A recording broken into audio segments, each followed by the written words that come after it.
The time is just gone 10 minutes past 9 a.m. as we continue with the show this morning. News and views it is with myself, Inayat Wadi. We stay in the company of our Salam media listeners and viewers, and also welcoming One Nation 88.9 FM out of Polokwane this morning. It is the day of Jummah, so Jummah Mubarak to one and all. And we trust and hope that you are going to enjoy a spiritually uplifting Jummah, inshallah. The next hour, we've got a number of issues to cover, and we are going to keep a very, very close eye on the developments in Pakistan. And we have learned after what had taken place, the march to Islamabad, where Imran Khan has now assigned the government a 6 day deadline to announce the elections. We also have got a wonderful discussion coming up with Muhammad Wahid this morning, and this is a guide to a walking Hajj. And for those of us who have been for Hajj, who have experienced this wonderful occasion of doing the walking Hajj, know what the feeling is. So we will be talking with Muhammad Wahid on this initiative. We also have got the DA spokesperson on education, Dr. Imran Kika, with us this morning. And we've learned about a gun toting Durban teacher who could face criminal charges. We know guns are not allowed in our schools. And towards the end of the show, we will be linking up with our Friday night sports presenter, Zakir Dawood, the Champions League and the final that is due to take place. So he will provide us with an insight. But right now, we're going to cross to be joined by Pakistan based journalist Jahanzeb Hussain. Assalamu alaikum and welcome to the show. Thank you for having me.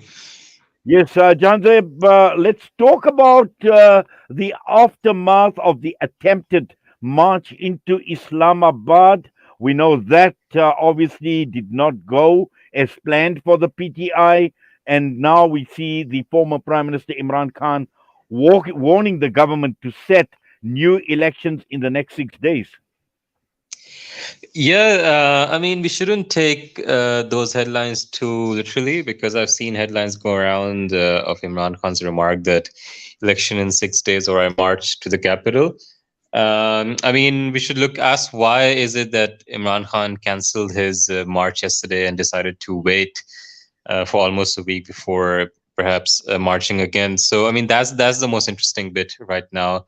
And I think that points at some sort of grounds for a political compromise to emerge so that the country is not paralyzed by Imran Khan's march to Islamabad and the government is not forced into having an election from forces outside the parliament. The Prime Minister said yesterday, and Prime Minister Shahbaz Sharif yesterday said in the lower house that only the parliament can decide when the elections would be. And he's right.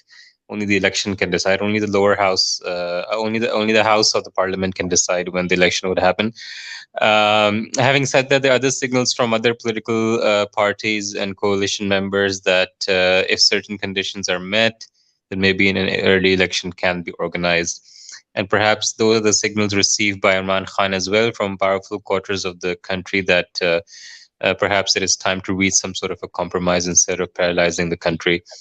Because occupation of the capital is a serious issue, and not only it harms the functioning of the country, but also severely harms the economy, which is already in dire straits in Pakistan.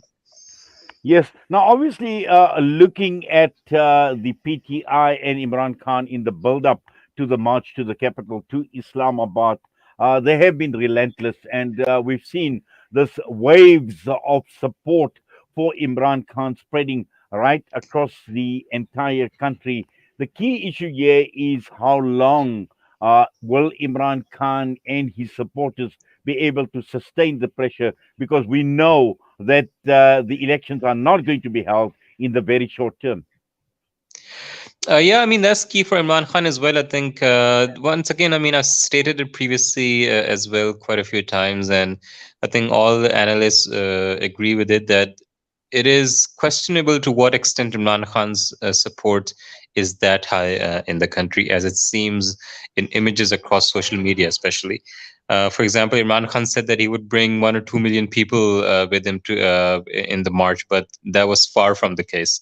Right, so I mean, you can understand in Lahore and Islamabad, the security was quite high that not a lot of people were able to come out. But in other provinces, where Imran Khan has more support, or at least his party is in government.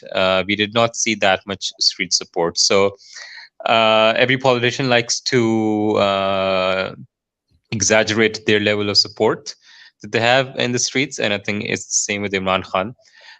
So he does have support to certain sector, in some certain quarters of the population do support him, but will he have enough to force the change that he wants?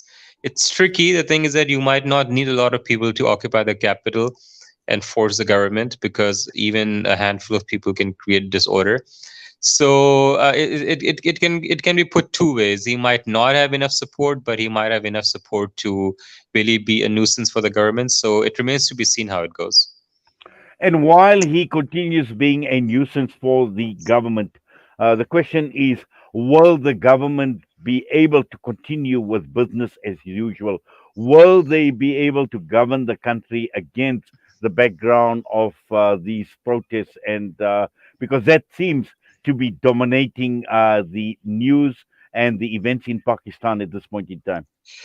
Yeah, you're right. I mean, the government will not be able to continue with business as usual because, I mean, it hasn't been business as usual, or at least good business for a very long time in the country. Thanks in large part due to Imran Khan when he was in power. But the main issue is that of the economy. The economy is doing extremely, extremely, extremely bad, and all the focus needs to be on that in order to stabilize the situation in the very short term. And if the capital is occupied, then the government's focus will be on that instead of on the economy. And the amount of money that Pakistan loses every day because of shutdown of cities is also very harmful to the economy. So no, Yes. the short answer is that the government will not be able to continue running the country if Imran Khan does not stop. Yes, in fact, just recently, as yesterday, I've seen a tweet regarding the increase in petrol prices, and we've already seen the reaction to that in the public, and some are talking about a fascist imported government that has increased petrol prices, and this obviously ending the discussion that Imran Khan had with Russia for the purchase of discounted oil that the PTI government had started. Yeah, I mean, petrol prices have also been increased dramatically by the Imran Khan government. So that's a structural issue in Pakistan. That's not a issue of a political party. The thing is that the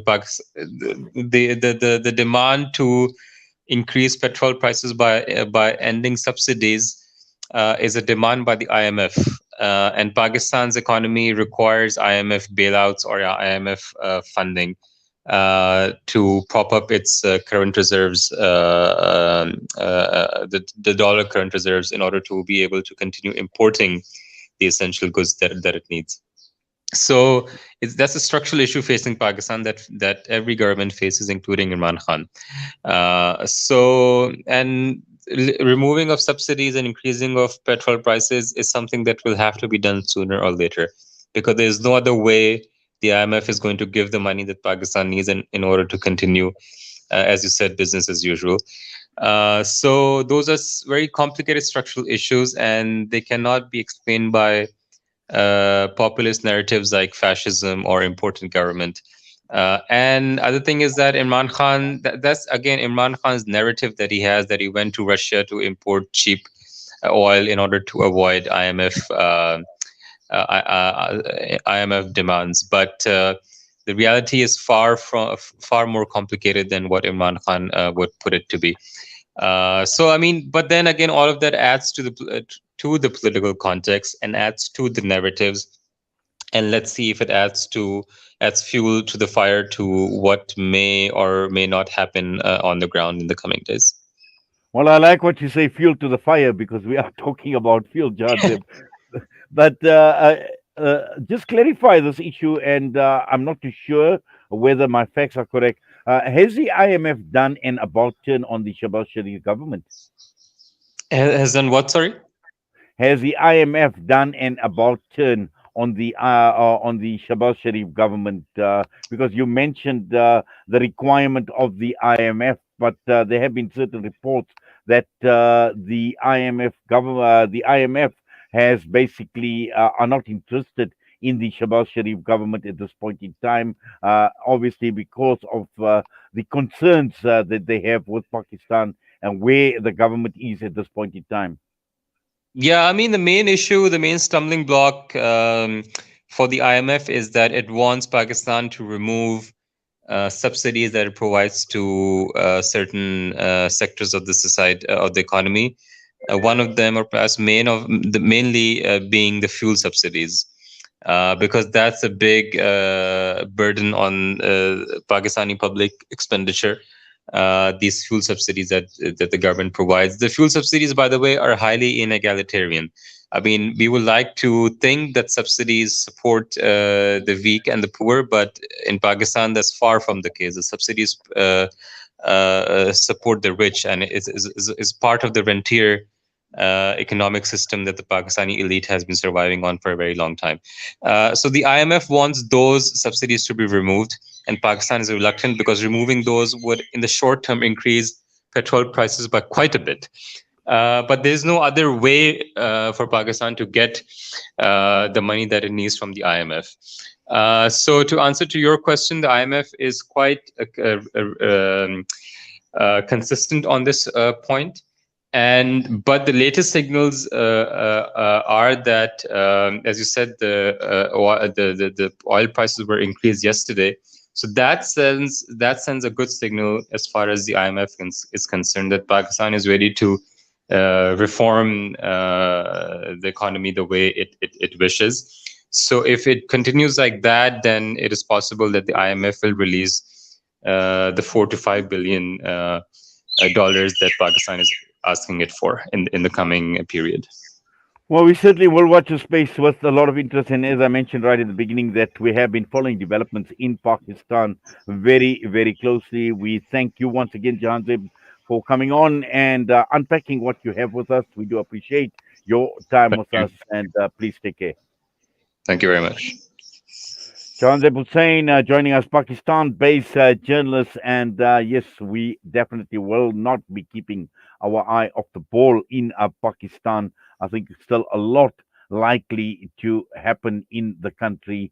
And more importantly, when one talks about elections, in the build up to the elections, and also looking at the Shabazz Sharif government, how difficult is it for them to be able to govern the country under the current circumstances? The time is just gone 9:23 a.m. We're going to go for a break. We'll be back.